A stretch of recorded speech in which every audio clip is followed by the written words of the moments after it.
जैसे जानेला हमनी के परदादा परदादी जब मॉरिशस अइलन जा भारत से त जोन उ लोग के सांस्कृतिक धरोहर उ लोग के संगे रहल, जोन धर्म के साथ उ लोग के संबंध रहल, उ रहल गायत्री मंत्र और गंगा मैया के साथ उ लोग के संबंध। चाहे उ लोग के कोनो मंत्र आए या फिर नहीं आए, गायत्री मंत्र सबके आवत रहल। और जैसे जानेला गंगा माँ के रूप हमेशा से मॉरिशस में यहाँ के समुंदर में देखल गल बा, ई खातिर गंगा स्नान भी मनावल जाला। लेकिन एगो विशेष दिन है गंगा दशहरा और गायत्री जयंती जब साथ में मनावल जाला। और मॉरिशस में कितना पीढ़ी बाद भी आज देखत है जा कि हमनी के संबंध गंगा और गायत्री मंत्र के साथ बहुत गहरा बा। और आज देखब जा ई कार्यक्रम के अंतर्गत कैसे पीढ़ी दर पीढ़ी गंगा माँ और गायत्री मंत्र हमनी के जीवन के एगो बहुत ज़रूरी अंग है। और आज के कार्यक्रम में गंगा दशहरा और गायत्री जयंती कैसे मनावल जाता ये भी देखब जा।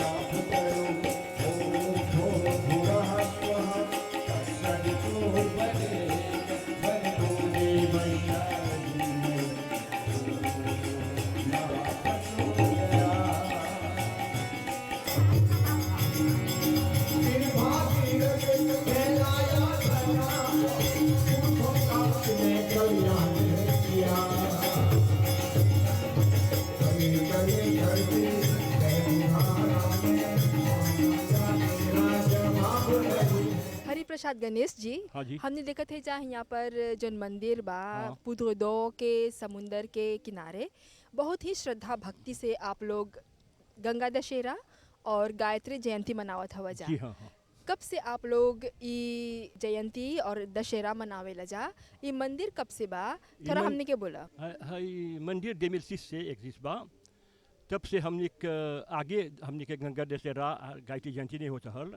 जब से हई मंदिर एग्जिस्ट बा 2006 से, तब से हर साल हमने के यहाँ पर ही धूमधाम से हमने गंगा दशहरा और गायत्री जयंती मनाई जाए। सब हमने के गांव के लोग के सहयोग से और जो दूसरे गांव से आवेदन से लोग के सहयोग से हमने बहुत सुंदर ढंग से हमने अपनी यहाँ की पूजा करी जाए, गायत्री जयंती और गंगा दशहरा। ई जो गायत्री जयंती और गंगा दशहरा के पर्व आप लोग मनावेला जा, ई कैसे चलेला? गंगा स्नान भी होवेला तो उसने ही है कि यहाँ पर थोड़ा अलग है। यहाँ पर भी गंगा जी के अर्घ चढ़ावेला जा, हवन पूजा पाठ कीर्तन सब होवेला, थोड़ा हमने के समझावा। हाँ, यहाँ फिर गंगा दशहरा जैसे बोलत हुआ हमने सब विधि विधान से यहाँ करी राजा, क्योंकि गंगा दशहरा और गायत्री जयंती एक ही दिन पड़ेला। तो हवली और यहाँ पर ही हमने के भाग बा कि हमने के पुडोजोर में हमने के दोनों माता बा, गंगा माता हवन और गायत्री माता हवन। तो हमने दोनों माता के ओकर पूजा एक ही साथ करी राजा। हमने सब कोई मिलजुल के यहाँ पर गाँव में। हाँ, जैसे भी देखा था यहाँ पर ही जैसे अति हमने शुरू करा जी हमने पूजा से, फिर से हमने जन सब भक्त आवेला लोग गंगा जी के जाके पूजा करे रहन जा और वहाँ से ओकर आरती करे रहन जा, ओकर चढ़ावे रहन जा, अर्घ चढ़ावे रहन जा। फिर से आके जब आवे रहन जा हमने भजन के साथ, जब पंडित जी हमने के पूजा करे रहन तो ओकर भजन के साथ पूजा और भजन के साथ हमने गायत्री जयंती बहुत धूमधाम से मनाया जाता है और गंगा दशहरा मनाया जाता है। शीला गणेश जी, हमने के बोला यहाँ पर पुतुदो में आप लोग समुंदर किनारे कैसे गंगा दशहरा और गायत्री जयंती मनावेला जा और कितना समय से मनावत हवा जा, कैसे तैयारी करेला जा, थोड़ा हमने के सुनावा। जब से हम शादी करके आल है पुतुदो विलाज में 52 बरिस हो गल बा हमार शादी है जा। जब से जानी ला पुनवासी के दिन हियाँ सागर गंगा से मिलेला, तब से हम जानी ला पुनवासी के सब लोग आवेलन जा हियाँ पूजा करी। तब हियाँ एगो जगह रहल, एगो मूर्ति रहल, टूटल रहल मंदिर। तब हम नियो आवत हली जा, तब हम सोचत हैं जे देख मंदिर कैसे टूटल में हमने पूजा पाठ करत है सब। तो जैसे हमके बड़ा आदमी लोग बोलेला ऐसे में नहीं पूजा करे के चला साफ सुथरा। तब हमनी कहते होइनी सा हमारा मबुरा देखली सा है जगह तो उनका बोलनी ना जाने ला जोन हमनियो करत है सा नहीं अच्छा बात चलो हमनी साफ करब जा है जगह। जब से है मंदिर हमनी ओकिपे करत है सा 18 साल से, तो 18 साल से हमनी गंगा दशहरा गायत्री पूजा करते आल जा हर बरिस। फिर भी हर पुनवासी के हमनी के महिला होवन जा रामायण मंडली हमने अपन रामायण करीला जा 10 बजे दिन के शुरू होला 12 बजे समाप्त होला। तो सब हमनी के जन महिला होन सा लेनो में सिर्फ पुडो के नहीं होवन जा लेनो के जहाँ जहाँ चा फिर भी कैपिप से देजावेलन जा यहाँ रामायण में भाग ले। फिर भी हमनी अपन पूजा पाठ खूब जोली से खूब अच्छा से हमनी मनाइला जा। देखा जैसे आज भी गंगा दशहरा बा जैसे बीफे के दिन पड़ल बा ढेर लड़का लोग जाला काम में लेकुल तो ढेर कोई आपसा हो जा भी पूजा में बकीर हबिए देखा था कितना आलम जुटल बा। तो है तो हमनी के खुशी के बात बा कि जे हमनी के पूजा पाठ चलते जाता और जोन हमनी के 12 आदमी लोग हमनी के सिखैले बा हमनी के छाइला फाचिक करे के और हमनी के लड़का वो लोग के और ढेर लड़का लोग कौन से ले रहन जा जैसे अभी बिगजे बार लड़का लोग नहीं सकल कौन से ले तो सब कुछ निमन से बीतता भगवान के छो से।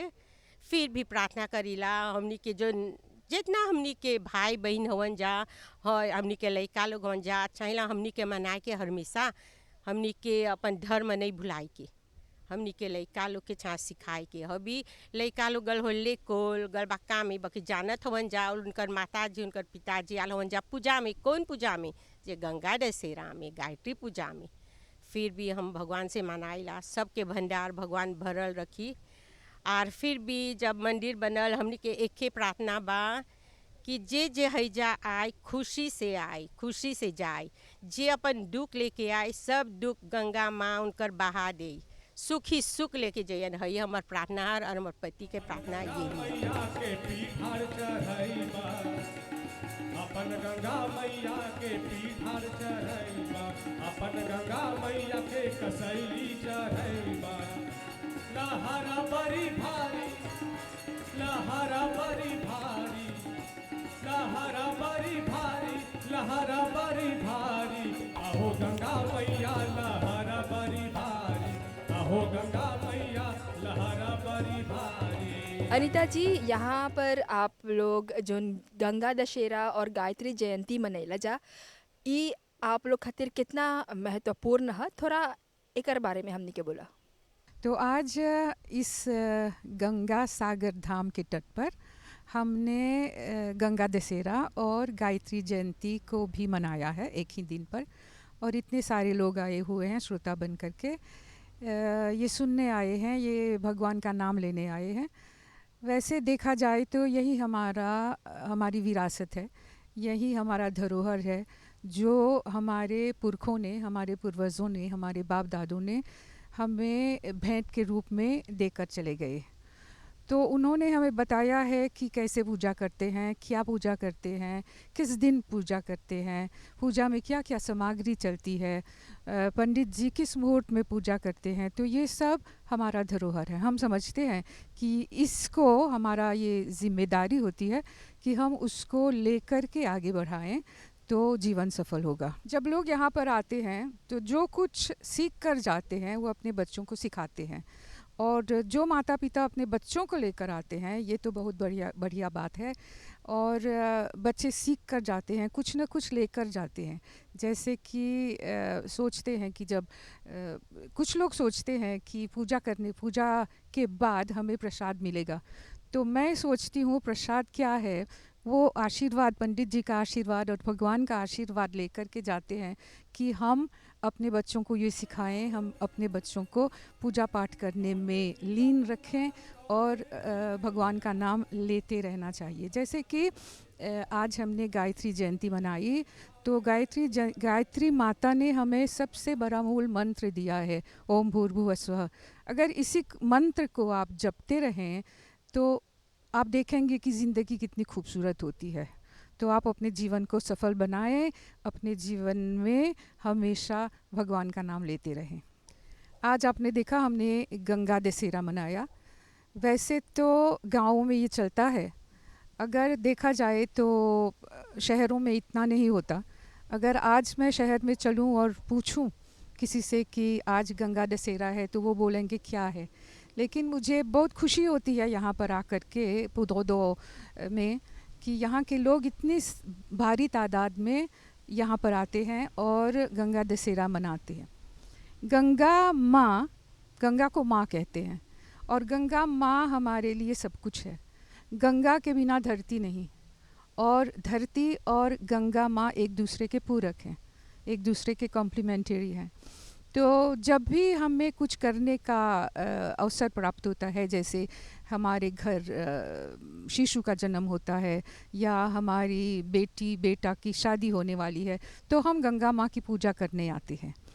पूर्णिमा की रात को यहाँ पे आप देखेंगे जितनी महिलाएं हैं यहाँ पुदोदो के, वो आते हैं पूर्णिमा की रात को यहाँ पर पूजा करते हैं, गंगा माँ की पूजा करते हैं, क्योंकि गंगा माँ वही हमारा सब कुछ है। हमने भगवान को तो नहीं देखा, लेकिन गंगा माँ को देखा है। तो गंगा माँ को हम अपने सारे दुख दर्द, सारी खुशियाँ भी समर्पित करते हैं और गंगा माँ उनको स्वीकारती हैं। जय सिया राम, जय माता दी। आज हमनी पुदोदो में गंगा सागर धाम में गंगा दशहरा और गायत्री जयंती मनावत है जा। भव्य रूप से सभी भक्तन लोग अइलन जा और हमनी बहुत खुशी से यहाँ पर पूजा प्रार्थना कीर्तन भजन सब करनी जा और सब कोई बहुत आनंद से खुशी से भगवान के संग में हमनी खुशी मनैनी जा। और साथ में कैसे बोलबा हमनी के आत्मा तृप्त हो गल। भाई जी लोग भजन कीर्तन करलन जा और हमनी के ऋषि मुनि लोग के धन्यवाद करते जा कि ऐसन ऐसन अवसर हमनी के दिले हुआ जा कि आके अपने आप के कुछ हमनी के सीखे के हमनी के जीवन में लाभ उठावे के कि काहे हमनी सत्संग में आविला जा। और सत्संग में आके हमनी अपने आप अपन जीवन में हमनी बहुत सुधार देखिला जा कि हमनी के रामायण पाठ में, हमनी के भगवत गीता के, हमनी के सबके उनकर ग्रंथ जब पढ़िला जा सब में हमनी के लोग के माता रानी की शक्ति के उनकर बारे में कि उनकर शक्ति कितना भव्य रूप से हमनी के साथ में हर पल रहेलन, लेकिन हमनी उनकर अनुभव नहीं करीला जा। लेकिन जब सत्संग में आइला जा यहाँ पड़ी तो हमनी के कुछ मिलेला और सब कुछ बाँटीला जा। सब कोई अपन अपन अनुभव बाँटीला जा, अपन गृहस्थी में हमनी सुख शांति आनीला जा। हमनी के दुख दरिद्र बहुत दूर होला और हमनी के यह विश्वास आस्था बा कि गायत्री माता की कृपा सदा सब कोई के साथ में रहियन। आज के कार्यक्रम में हमने देख ली जा कि भारतीय मूल के जो मॉरिशन वासी हवन जा मॉरिशस में, उन लोग के जीवन में गंगा मैया और गायत्री मंत्र के कितना बड़ा महत्व है। चाहे आप बड़ा बड़ा पूजा पाठ करबा या नहीं, लेकिन गंगा माँ और गायत्री मंत्र ही काफ़ी है एगो जीवन के सुखी और सफल बनावे खातिर। और आप जाने ला कि आए दिन कोनो भी बड़ा काज रही कोई के घर में तो गंगा माँ के ज़रूर अर्घ चढ़ावल जाला। और चाहे वो आप विदेश जेबा, चाहे घर में कोनो शादी ब्याह रही तो सबसे आगे अर्घ चढ़ावल जाला गंगा मैया के। साथ में गायत्री मंत्र के कोई कैसे सकी भुलाए, गायत्री मंत्र से ही बोलल जाला जीवन सफल हो जाला। आज के कार्यक्रम यही पर आधारित रहल, जहाँ पर हमने देख ली जा कौन तरह से भव्य रूप से कितने बरिसन से गंगा के निकट में, समुंदर के करीब यहाँ पर गंगा दशहरा मनावल जाला पुदोदो में। और गंगा दशहरा के साथ साथ गायत्री जयंती भी, और बहुत ही श्रद्धा भक्ति के साथ यहाँ पर भगत लोग आवेलन जा। कार्यक्रम के आप ध्यान से देखला, बहुत धन्यवाद। अगला विरासत तक हमने पूरा टीम के आज्ञा दा। धन्यवाद, नमस्ते।